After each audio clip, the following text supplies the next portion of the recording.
Good evening, and thank you for joining us. I'd like to welcome you to tonight's talk called What is Social Reality? And it's part of the department's philosophy seminars series. We had one last week and we have another one next week.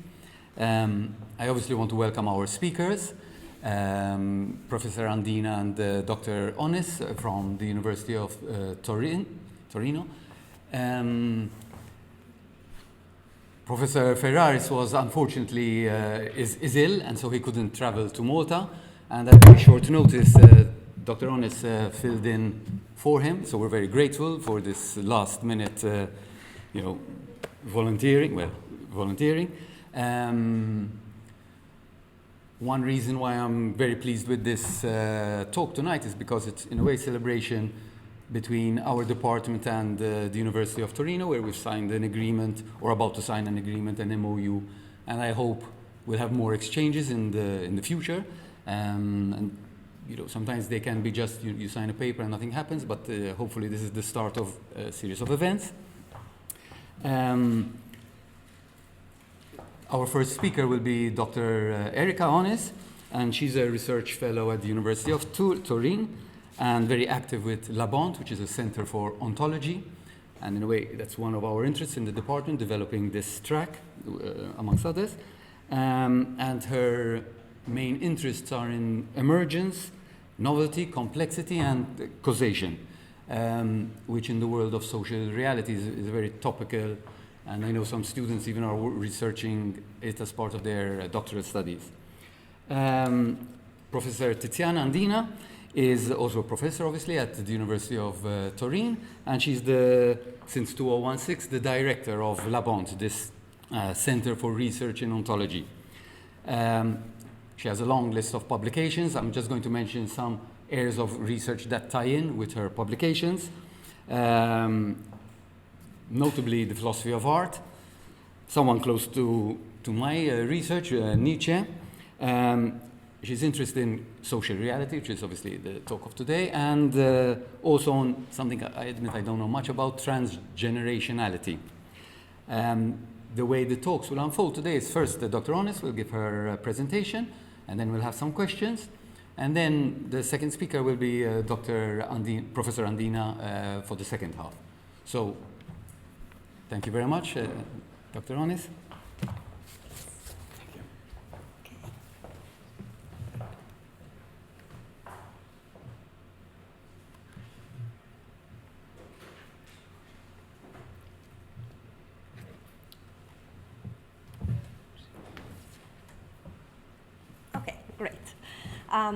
Thank you very much, Claude, for the introduction, and thank you everybody for being here this evening. Yes, as Claude said, I work in topics about emergence and philosophy of science, metaphysics of science, and philosophy of complexity. So I'm not really a social ontologist. So I've tried to apply some of these conceptual tools that I'm studying to social reality.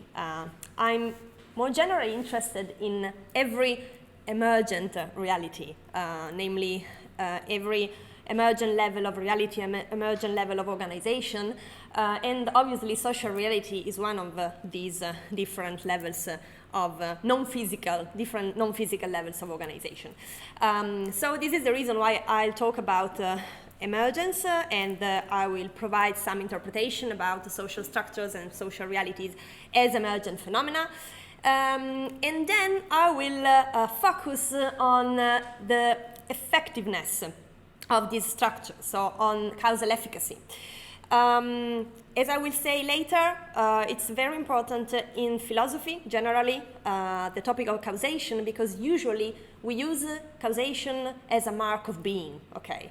So when we talk about existent things, we usually talk about causally efficacious things. So this is the reason why the two main topics of my presentation will be, emergent social structures and beyond what they are, especially what they do and how they do what they do.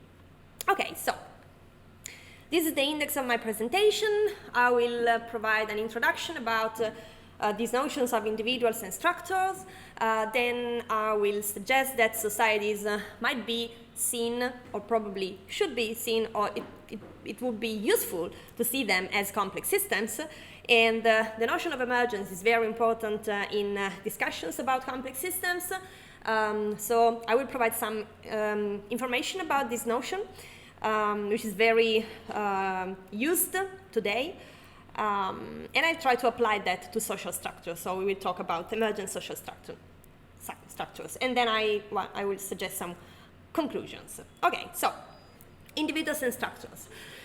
So essentially in social ontology, social sciences, sociology, these are probably the two most important questions that are reflected about. So what is the nature of society? What is the nature of social reality? And what is the nature of the relationships between societies and their members? Because the first initial answer that we would say to the first question, what is the nature of society? Well, society surely is a group of individuals, or at least can be defined as a group, can be described as a group of individuals. So what's the relationship between these individuals and society and social structures? Now, a major division in the literature, both philosophical and sociological, is between those who see society as an aggregate, a collection, or a complex of individuals, and those who see society as some kind of ordered whole and or a unitary collective. So this is the probably main division.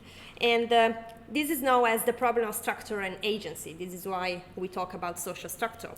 For instance, human beings living in social groups are said to be in control of their actions, while simultaneously constrained by the wider circumstances around them. So this is in a nutshell, the problem of structure and agency. And this is not just that human beings are said to be in control of their action and so on and so forth, but if you reflect on that, you think about yourself, I think it's quite intuitive to say, okay, I am in control of my action. So if you are here tonight, it's because you want to come. But if you think about it more, probably there are other circumstances. So for instance, your coworker are coming, your friends are coming, you have a partner who is coming, or maybe you are incredibly passionate about these topics because of the conditions in which you live, because of the people you know, and so on and so forth. So individual behavior in general, in agency, surely seems free, and yet it appears to be influenced and determined by social factors as well. And very often in philosophy, like in journalism, we really love this dichotomy, okay? We like these opposing positions. So I am free or I am determined by the social system. Well, why not both? And this is the idea that I'm suggesting this evening. Okay, the problem with these social factors is about their nature, because even if they are mentioned very, very often, it's not very clear what they are. And then these social factors are usually, these social structure factors are usually called collectively as social structure. So what is the nature of social structure? What is social structure? And the same actually can be said about the relationship between this structure and individual agency. Now, historically, we can find two main paradigms in philosophy and sociology. The first one is individualism, for which the ontology and epistemology of social reality must be grounded on the individual. And in this very short sentence, we have a lot of heavy philosophical concepts. So we have ontology, we have epistemology, then we have, well, reality, and then we have grounded, okay? And probably I am ignoring something else, okay, which is as important as the other concepts. So actually, this is a public of philosophers, right? More or less. So, very briefly, ontology is philosophical the branch of philosophy who studies and what to answer to questions like what there is in our world, what there might be. So ontology is interested in facts, in reality, while epistemology, episteme, is interested in our knowledge about these facts, these events, this reality. So our knowledge means our theories, our hypotheses, our way of explanation about this reality, and so on and so forth. And the notion of grounding, I mean, here grounded is not used in a technical term, in a technical way, but grounded means rooted.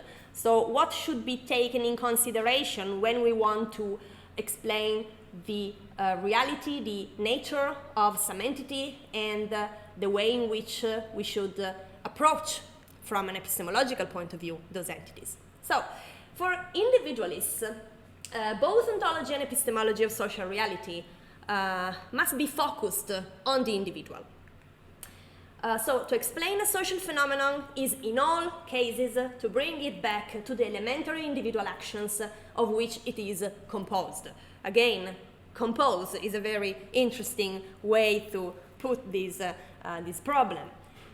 So a social phenomenon is composed. Okay, we will come back to this. This means that for these philosophers or sociologists, explaining social phenomena means explaining micro-sociological facts, namely facts about individuals. So you always have to focus on the individual. So even if structures are relevant, because no one is denying that, the aim of sociological analysis is action. This is very important. If the aim of sociological analysis is action, this is the reason why we have to focus on individuals, because action requires intentional states, and just individuals can instantiate intentional states. Okay. So, if I decide to, I'm waving, this is an action because I have the intention to wave. And this is the difference between actions and movements. Okay. So, if we are focused on actions, we must be focused on individuals in this view. So, what about holism? So, for these other authors, there are social circumstances whose nature and identity depend on social arrangements rather than on individual features. Okay. So, if particular types of behavior are caused by structural arrangements, then changing the personnel is likely to be useless. Okay, imagine to work in a work environment which is kind of toxic, and you can explain that by saying, well, my coworkers are assholes. Or you can say, well, maybe they are not so bad people, but they work in an environment that transforms them into bad people in some sense. Now, if the environment is really toxic, it's not important to maybe hire new people, hire new better people, hire new good people, because the environment would change these good people, and then they will become bad co-workers again. So, even if individual actions are important, again, holists do not deny this, and they are constitutive of societies, because societies are composed and constituted by individuals. These actions are shaped by social structures and arrangements.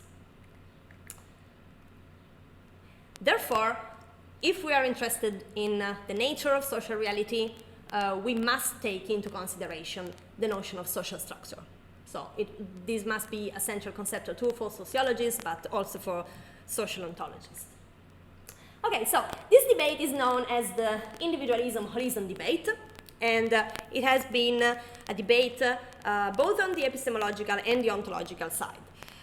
So we talk about methodological individualists and methodological holists, ontological individualists and ontological holists. So As far as epistemology is concerned, for methodological individualists, social explanation must merely rely on individual action and belief. So we are talking about epistemology, so we are talking about explanation. Okay. So it doesn't really matter for these, if we stay at the level of the epistemology, it doesn't really matter if social structures exist or not exist. The point is that if we want to explain some social phenomena, we need to merely rely on individual action and beliefs.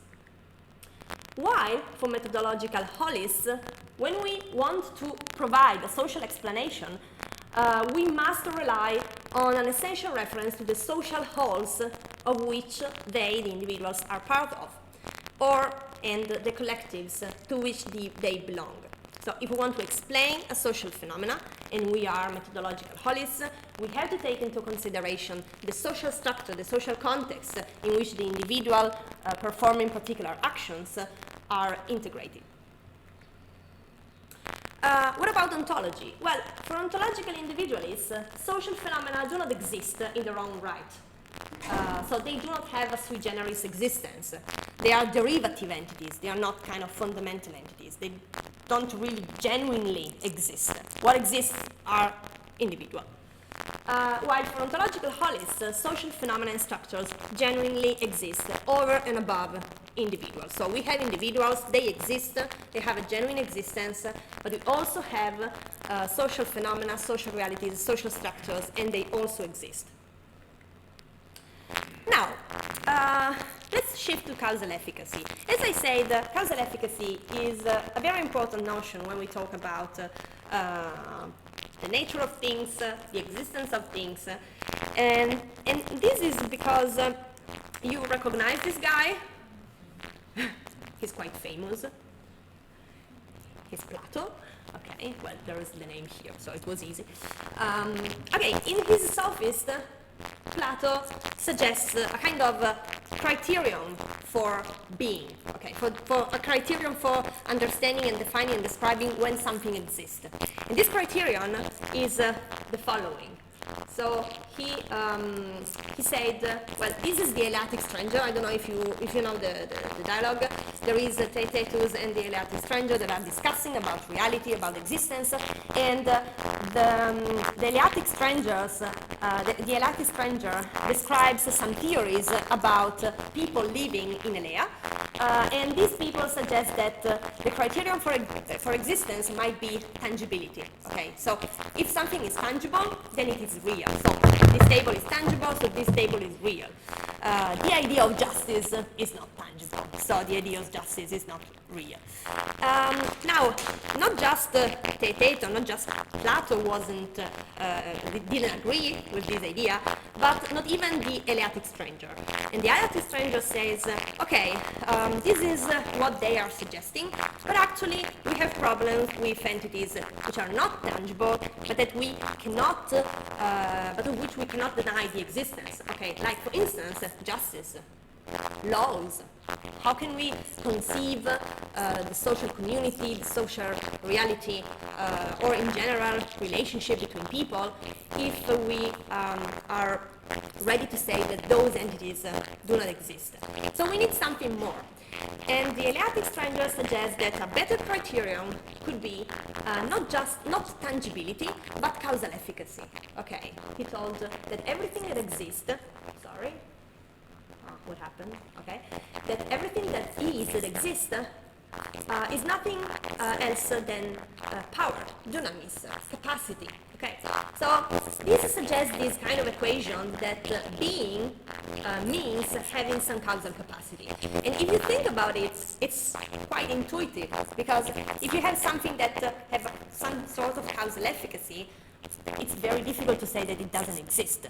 Okay, and at the same time, if you are ready to admit that something exists, it's kind of difficult to say, well, this is existing, but it has no effects at all on anything else. Okay, so here the idea is that being corresponds to being causally efficacious. This is called the Eleatic principle for this reason, and it's a very adopted by philosophers, sometimes explicitly, sometimes implicitly, and but still it's a very important metaphysical or even meta-metaphysical principle. Okay, so this is the reason why maybe we should focus on this question: are social structures causally efficacious? Because if they are, probably it's less difficult to say, okay, they are existing entities. So, again, for individualists, social structures are causally irrelevant because causal processes happen at the level of the individual. So, causal processes always involve individuals, and even if you think that that the social structure has some causal efficacy, well, this is just a mistake that they are doing. Okay. While for Onnis, social structures are causally relevant. Because there are higher level causal processes in addition to lower level ones. So, holism implies a form of causal pluralism. We have causal processes both at the level of the individuals and at the level of the structures or the systems. Okay, I took this picture from this book written by Uden, which is, I think, methodological individualism. And he represents the different ideas about epistemology and ontology of individualists and holists. So this represents the direction of explanation according to methodological individualism. So to explain, some individual facts explains social facts. And so vertical arrows represent explanation. Horizontal arrows represents causation. So all the causal processes we have are at the level of the individual. We don't have causal processes here, and explanations are interlevel, we can say. So the lower level is useful to explain the higher level, but the causal processes are all located at the lower level. This is what individualism suggests. This is by contrast, this represents holism. Okay, so again we have vertical arrows that represent explanations. So you have social facts that explain individual facts, and then you have causal processes that are at the level of social structure. So this means that the social structure acts upon individuals, so determines individual behaviors, individual actions. Now, I'm not very interested in the question of primacy of individuals over structures or structures over individuals. What I'd like to focus on is what is social structure and how may it influence individuals. And this problem reflects a very general issue, which is that of understanding the relationship between systems and their parts. Okay. And the notion of system here is very important because in the last few decades the notion of complex system has been often used to describe a lot of natural system, but also social system. Here you can find some reference. So societies can be described as complex systems. This is helpful because if you know the notion of complex system and you apply to the notion of society, you discover some interesting stuff about societies as well. Okay, so the nature and efficacy of social structure may be analyzed in light of the concept of complex. So let's talk about societies if you view them as complex systems. Okay, so the notion of complex system is very used. We live in the age of complexity. We always define everything as complex. Everything is complex. Okay. The complex means some particular feature. Okay. When we say that something is complex, technically speaking, we are saying that something is exhibiting some particular feature. So first of all, a complex system is a system which is composed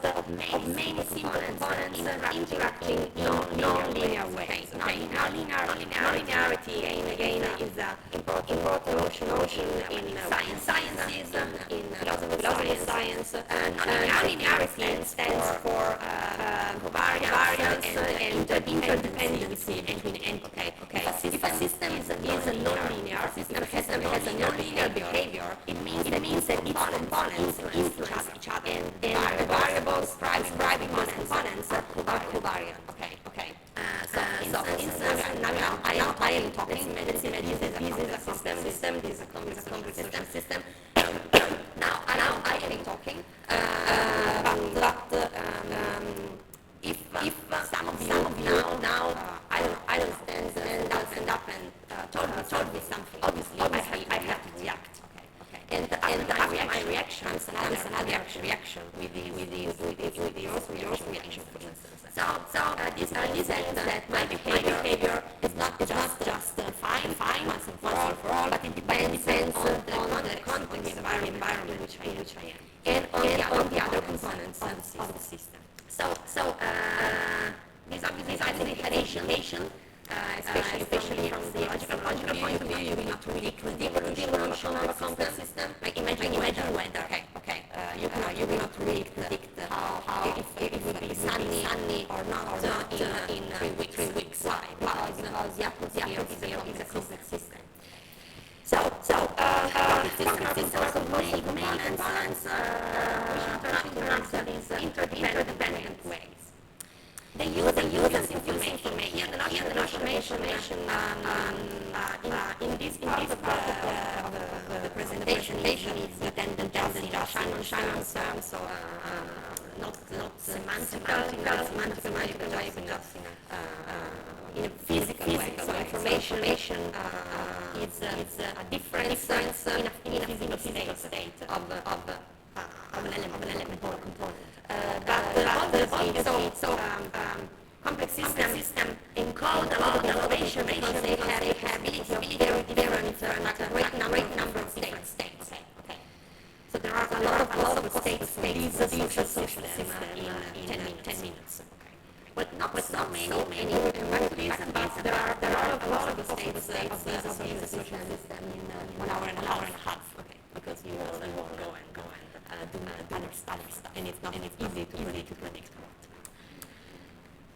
Now the system gives rise to patterns of sophisticated behaviors that their components not show. There are many examples about flocks of birds, social colonies, social insects, but also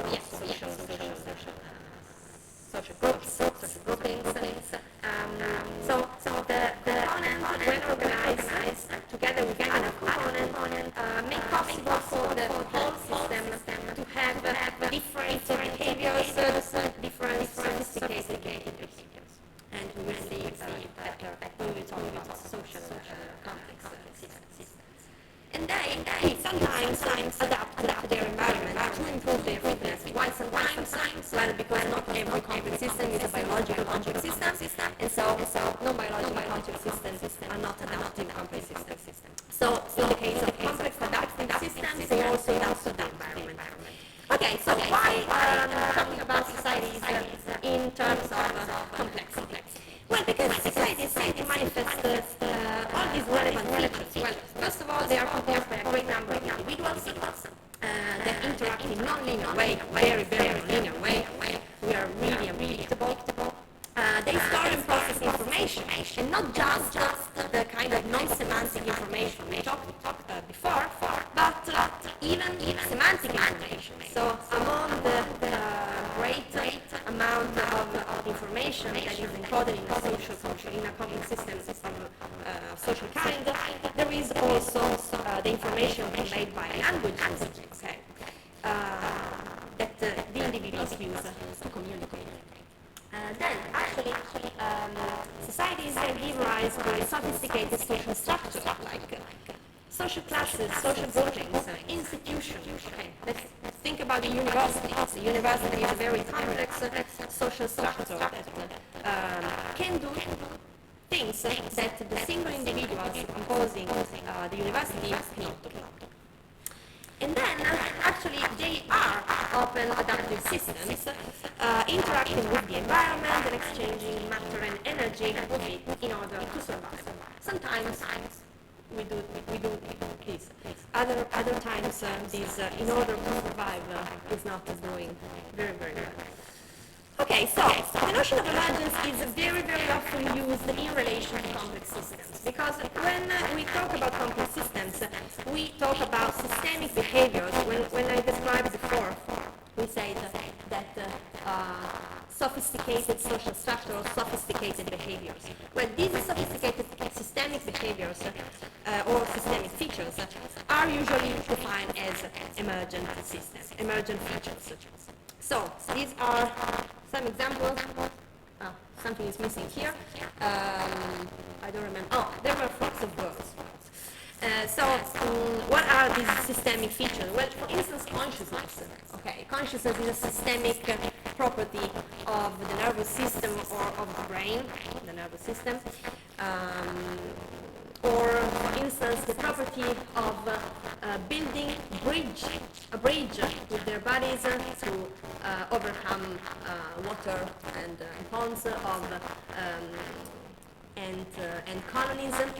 Well, this is obviously a crowd, and often crowd exhibit behaviors that are different from the behavior that we would expect from individuals. Okay, there exists crowd psychology for a reason. Okay, so, but what does it mean in more precise terms when we say that something is emergent? This is a very debated, this is a very complex debate. Complex, again, it's not complex, it's complicated. It's a very complicated debate. It's very central in sciences, spatial sciences, physics, philosophy of science, philosophy of mind, metaphysics is a notion that is very used today. The notion of emergence was formulated by these authors that are called the British Emergentists.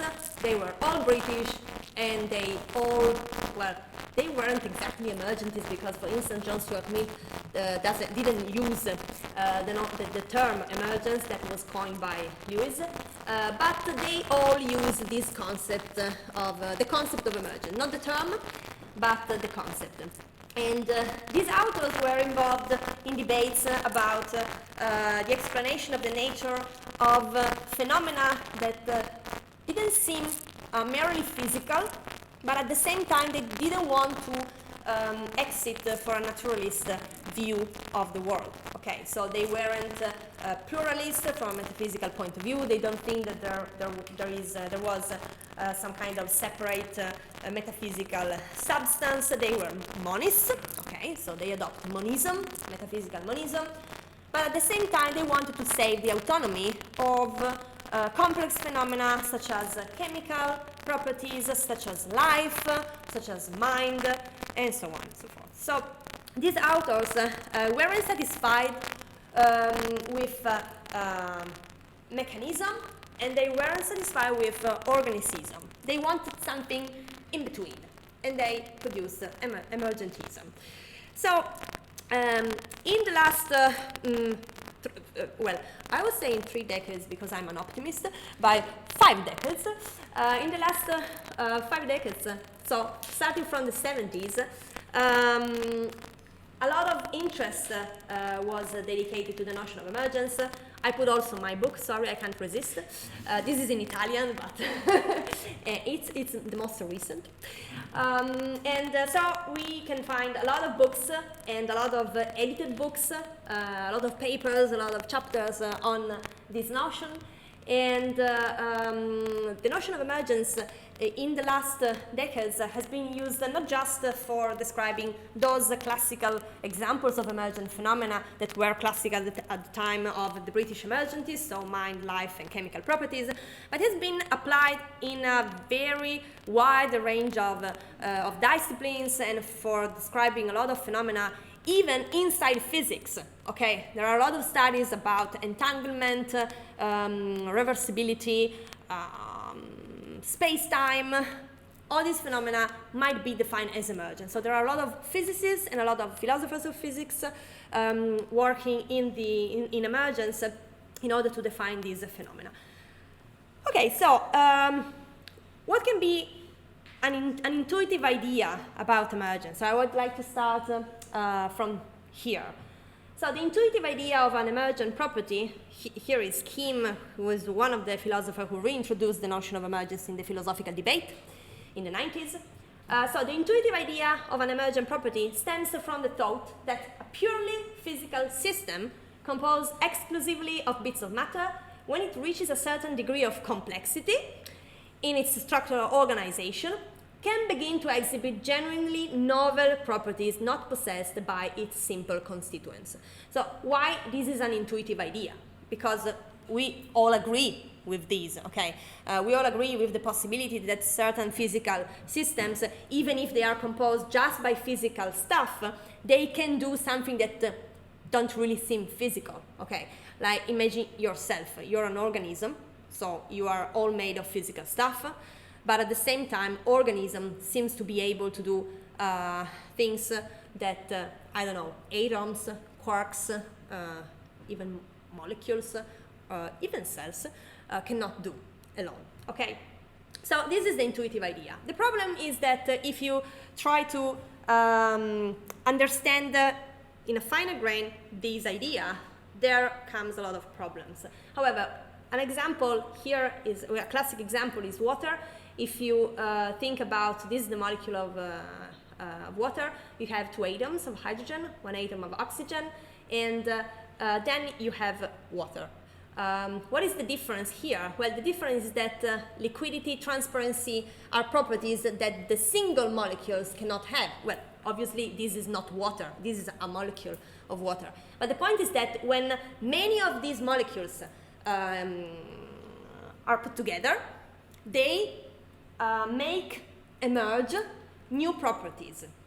And there's not something like, I don't know, a new property, which is the property of being transparent, that is added to the group of molecules of water. Okay, it's just that when we have a sufficient number of these molecules, then you have some new properties. So this is a classic example. It's a kind of controversial example. I mean, there are better examples, I think, but this is to grasp the intuitive idea. Okay, so I will provide a synthetic definition. Emergence is a process or a state involving entities existing at different levels of organization, holding relationships of partial dependence, and exhibiting novelty. Why is this a synthetic definition? Because again, like we did a bit ago, there are a lot of technical notions that we can find in this definition. Well, process or state, but we will ignore that. There are different levels. So what is a level? I used this term when I told you that I'm interested in emerging levels at the beginning of my presentation, but it's not so clear what a level is. Organization, relationships of partial dependence. What does it mean to hold a relationship of partial dependence? And then novelty. And again, what does it mean for something to be novel? Something can be novel in different ways. Okay. So this is the synthetic definition. It's provisional and synthetic. It's provisional not because it's not right, I think, but because you have to clarify many of these terms.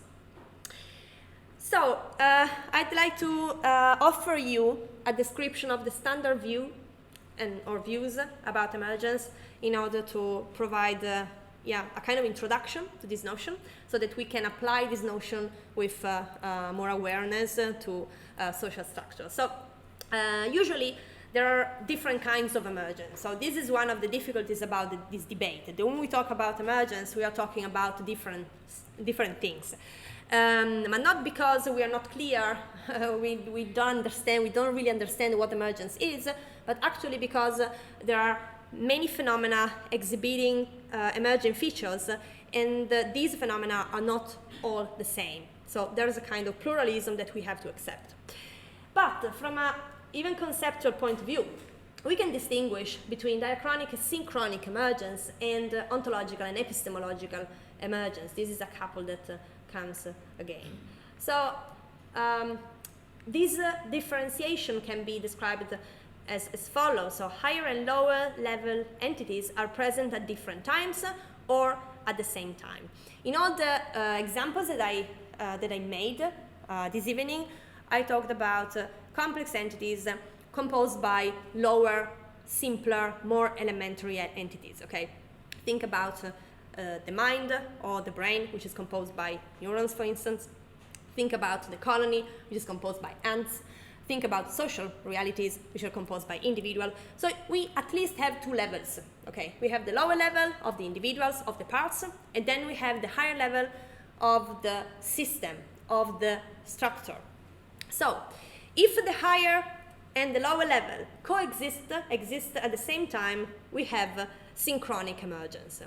If the higher level is produced after the lower level makes something, it's a kind of diachronic emergence. While the other differentiation that between ontological and epistemological emergence depend upon the nature of the relationship of partial dependence that I mentioned before.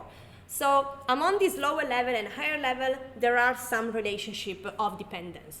These relationships are ontological relationship of dependence or are just epistemological relationship. So if they are ontological, we have ontological emergence. If they are epistemological, we have epistemological emergence. Like for instance, we are not able to explain something at the higher level, starting from the lower level, but we are not thinking that that something at the higher level is really existing in a different way, okay? So this is just epistemological emergence. We are not committed to the existence of the higher level, but we cannot explain the higher level just with the lower level. So this is a kind of emergence, but it is epistemic, okay? If that higher level is inhabited by entities that we think are autonomous from an ontological point of view, then it's not just epistemic, it's also ontological.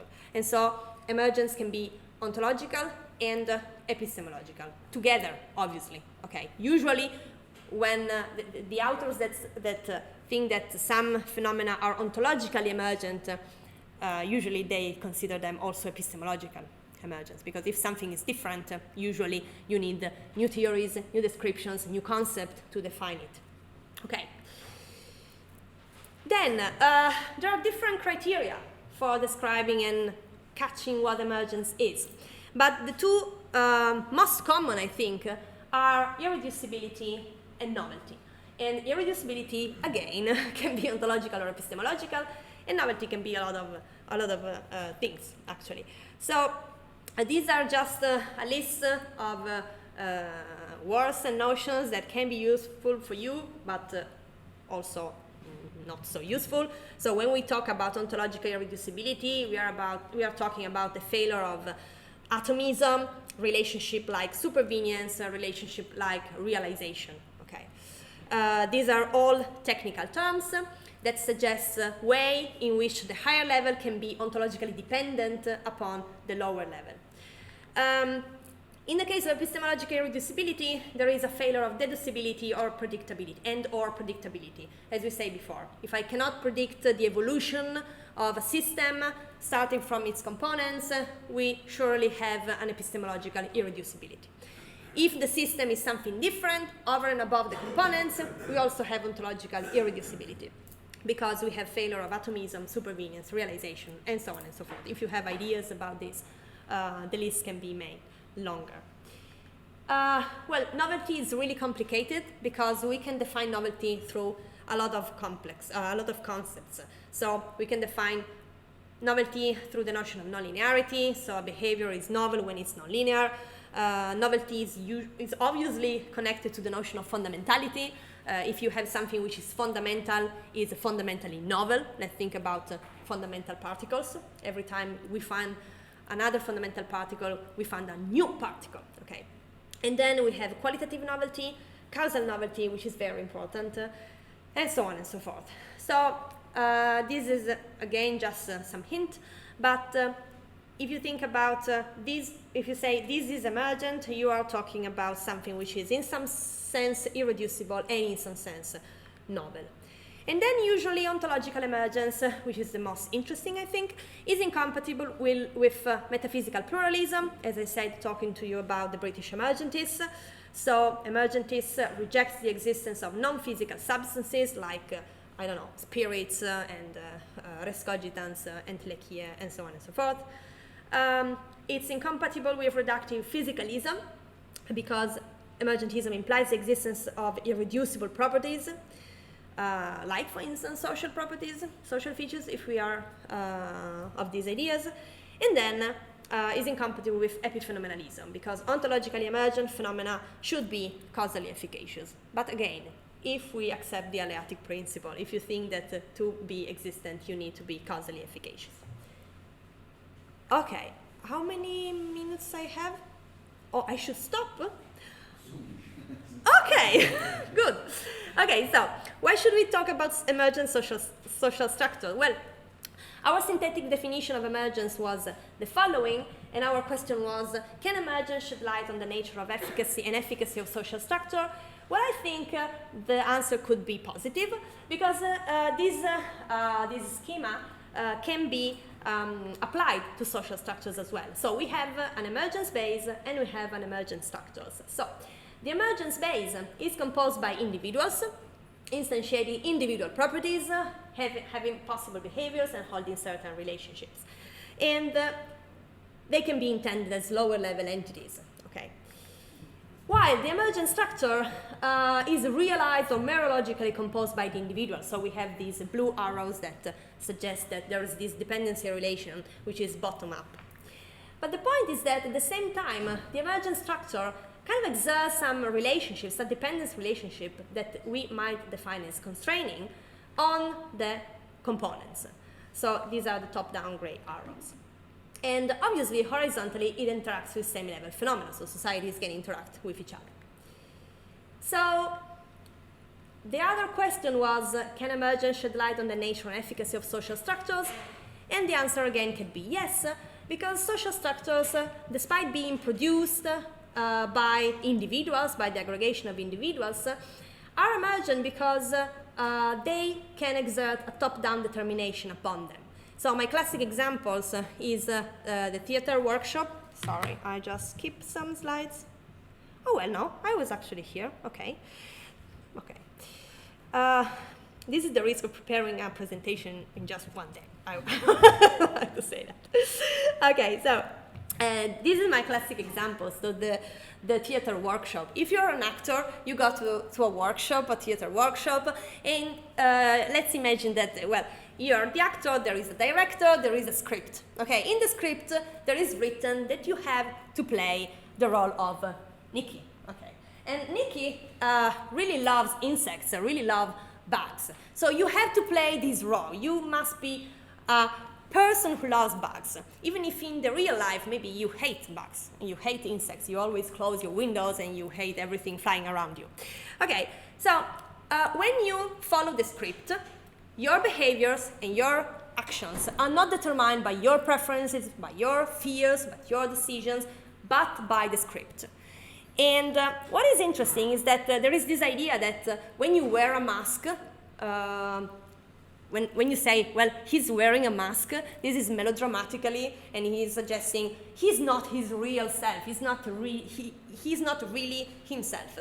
And this is true, but a mask is something that limits your possibilities. It's not something that confers you extraordinary powers, okay? So an actor cannot fly, even if on the script that's written that Nikki flies, okay? If I can't fly, I cannot follow the script. So this, what does it mean? That the script constrains capacities that the actor must already have, okay? So this is the idea of constraining relationship. So what I'm suggesting is that both individuals and structures are causally effective, but from a metaphysical or philosophical point of view, it would be useful to characterize in different terms their causal efficacy. And this is something that I think is not being done enough in literature. So individuals seem to be effective in virtue of some internal inner capacity mechanism property that produces its effects. So if I can walk, it's because I have something in me that enables my capacity to walk. But instead, by contrast, structures seem to be effective in virtue of the constraining force they exert on individuals' capacities. So constraints limit individuals, but by limiting them, enable new capacities and make possible new states. Like, think about organization. Like, think about the pandemic. Okay, we have to be organized to answer, to cope with the pandemic. Why? Because we have to limit our behavior. We have to limit and we have to accept the fact that social structures constrain our capacities. So we were not free to do everything that we want, but that constraint allow us to do something that we wouldn't be able to do if we weren't constrained. Like, for instance, overcomes, in some sense, a pandemic. So, what are social structures? Well, they can be considered emergent complex networks of individuals with novel properties. And what do social structures do? They constrain individuals' capacities and enabling them and between them new capacities. And thank you. Sorry.